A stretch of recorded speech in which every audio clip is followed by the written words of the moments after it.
Hi friends, പുതിയൊരു വീഡിയോയിലേക്ക് എല്ലാവർക്കും സ്വാഗതം. അഡീനിയം ചെടികളുടെ പ്രൂണിങ്ങിന് ശേഷമുള്ള കെയറിങ്ങും ഇതുപോലെ പൂവുണ്ടാകുന്നതിനുള്ള വളപ്രയോഗവുമാണ് ഇന്നത്തെ വീഡിയോയിൽ ഉൾപ്പെടുത്തിയിരിക്കുന്നത്. അഡീനിയം ചെടികൾ ശരിയായ രീതിയിൽ പ്രൂൺ ചെയ്യുന്നത് എങ്ങനെയെന്ന് ഇതിനു മുമ്പ് ഒരു വീഡിയോ പോസ്റ്റ് ചെയ്തിരുന്നു. അതിൻ്റെ ലിങ്ക് താഴെ കൊടുത്തേക്കാം. അപ്പോൾ നമുക്ക് വീഡിയോയിലേക്ക് പോകാം. പ്രൂണിങ്ങിന് ശേഷം ഡയറക്റ്റ് സൺലൈറ്റ് കിട്ടുന്ന സ്ഥലത്തായിരിക്കണം ചെടികൾ വയ്ക്കേണ്ടത്. മാക്സിമം 8 മണിക്കൂറോ 6 മണിക്കൂറോ ചെടികൾക്ക് ഡയറക്റ്റ് സൺലൈറ്റ് കിട്ടിയിരിക്കണം. ഇതിൻ്റെ കോഡക്സിലും മുകൾ ഭാഗത്തും ഒരുപോലെ ചൂടും വെയിലും കിട്ടിയിരിക്കണം. ചെടിക്ക് വേഗം പൊടിപ്പുകൾ വരുന്നതിനായി ചാണപ്പൊടിയും എല്ലുപൊടിയും പ്രൂണിങ്ങിന് ശേഷം കൊടുത്തിരുന്നു. അതിനുശേഷം നന്നായി 5 ദിവസം നനച്ചു കൊടുക്കണം. ഒരു കാരണവശാലും വെള്ളം അതിൽ കെട്ടി നിൽക്കാൻ പാടുള്ളതല്ല. പിന്നീട് മണ്ണ് നന്നായി ഡ്രൈ ആയതിന് ശേഷം മാത്രം നനച്ചു കൊടുക്കുക. പ്രൂണിങ്ങിന് ശേഷം ഒരാഴ്ച കഴിഞ്ഞുള്ള അപ്ഡേറ്റാണ് ഈ കാണുന്നത്. ഇതിൽ എല്ലാ കമ്പുകളിൽ നിന്നും 2-3 മുകുളങ്ങൾ വന്നു തുടങ്ങിയിട്ടുണ്ട്. 2 ആഴ്ച കഴിഞ്ഞുള്ള സ്റ്റേജാണ് ഈ കാണുന്നത്. ഇതിൽ ഇലകൾ വന്ന് 5-6 ഇലകളൊക്കെ ആയി തുടങ്ങിയിട്ടുണ്ട്. 20 ദിവസം ആകുമ്പോഴേക്കും കുറച്ചുകൂടി ഇലകൾ വന്നു തുടങ്ങും. ഈ സമയത്ത് നമുക്ക് വളങ്ങൾ ഇട്ട് കൊടുക്കാം. ഈ ചെടി അധികം വളങ്ങൾ ഇഷ്ടപ്പെടുന്ന ചെടിയല്ല. ഈ ചെടി പൂക്കുന്നതിൻ്റെ മെയിൻ ഘടകം എന്ന് പറയുന്നത് വെയിലാണ്.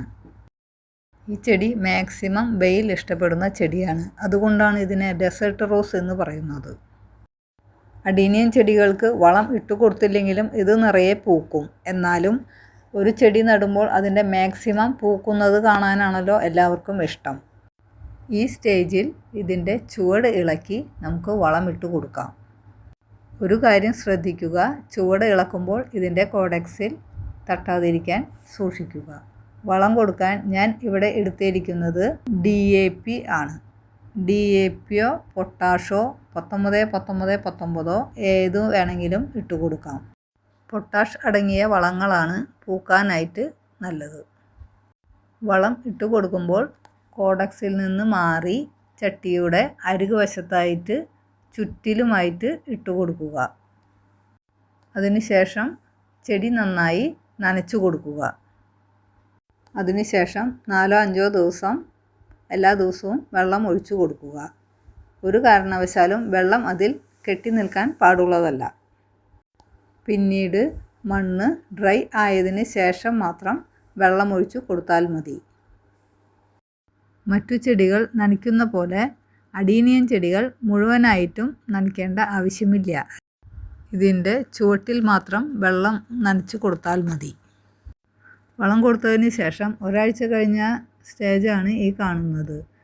എല്ലാ കമ്പുകളിലും പൂമുട്ടുകൾ വന്നു തുടങ്ങിയിട്ടുണ്ട്.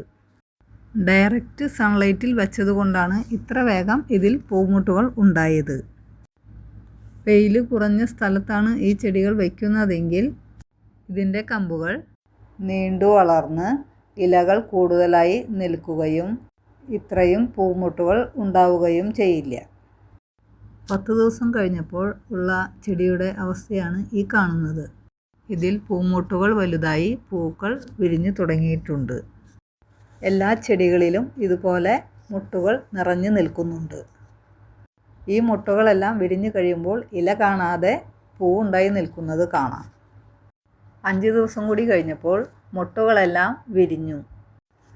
എത്ര ഭംഗിയായിട്ടാണ് പൂക്കൾ നിൽക്കുന്നത്. പൂമരം നിൽക്കുന്ന പോലെയുണ്ട്. ഇന്നത്തെ വീഡിയോയിൽ പറഞ്ഞ കാര്യങ്ങൾ എല്ലാവർക്കും മനസ്സിലായി കാണുമല്ലോ. അപ്പോൾ എല്ലാവരും ഇതുപോലെ ട്രൈ ചെയ്ത് നോക്കുക. നിങ്ങളുടെ അഭിപ്രായങ്ങളും സംശയങ്ങളും കമൻറ്റ് ചെയ്യുക. അപ്പോൾ ഇന്നത്തെ വീഡിയോ ഇത്രേ ഉള്ളൂ. വീഡിയോ നിങ്ങൾക്ക് ഇഷ്ടമായെങ്കിൽ ലൈക്ക് ചെയ്യുക, ഷെയർ ചെയ്യുക, സബ്സ്ക്രൈബ് ചെയ്യുക. അടുത്തൊരു വീഡിയോയുമായി കാണുന്നത് വരെ എല്ലാവർക്കും ബൈ.